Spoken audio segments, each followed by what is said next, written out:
Today is St. George's Day, not a day only celebrated as the patron saint of the UK, but also in many other countries around the world.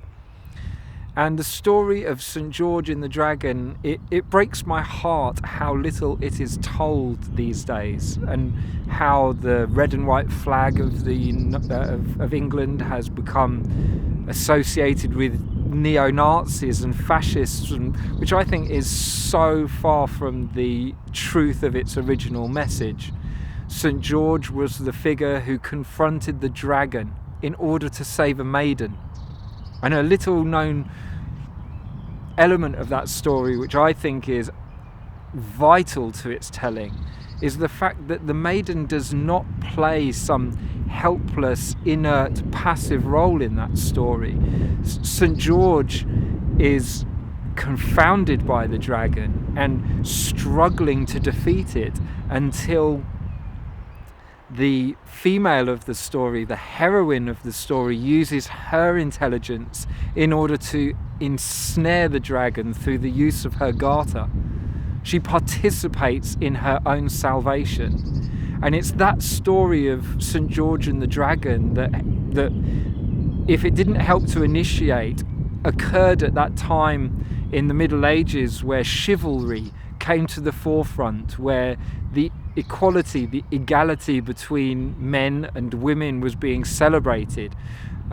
Not the equality in the sense of having the same nature, but venerating the differences between men and women, celebrating the desire of a man to protect a woman, celebrating the desire of a woman to support a man. There was a mutuality in those early days of chivalry that venerated the differences as well as the connections between men and women. And it feels really sad to me that these days the story of St. George and the Dragon isn't being told, and is somewhat being sullied by its association with things which do not really speak of it.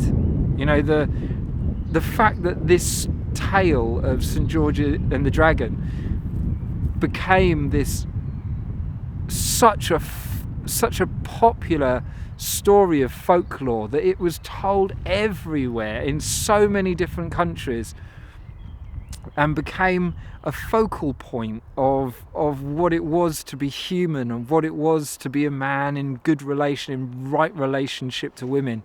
It was it astounds me that it's so little spoken of now, and in fact the celebrations of St. George's Day are somewhat scorned, and I feel great sadness to that. I think it shows a real misunderstanding of that story and what it has to tell. There are many other additions to the story of St. George. The way when he is rewarded for having vanquished the dragon, how he distributes his riches amongst the poor and goes on to fight another adventure. He doesn't choose to take the maiden's hand in marriage, but moves on to save another day. There are so many details about it, and it's one of the, for me, even though I cast a very sceptical eye on the idea of royalty and the way they have managed to, you know, I'm not a royalist, let's say, and yet it's very interesting that the Queen's most precious men were the royal garter. There's obviously stories that go on within that world that are not fully understood outside of it. I can't begin to understand the full mythology there. You know, I'm partial to a conspiracy theory as well as conspiracy fact. And yet there seems to be some sort of benevolent element to that world that I'm not fully able to comprehend. I can just wonder about. So anyway, St. George, he's a hero to me. I love telling the story. I've told with a drum the story of St. George on many St. George's days. I won't be doing so this year at the moment. I haven't got anything planned. And I feel sad about that. I wish there were people inviting me. It's again a telltale sign that there's There's something awry in our society that such a wonderful story is being suppressed, or at the very least neglected.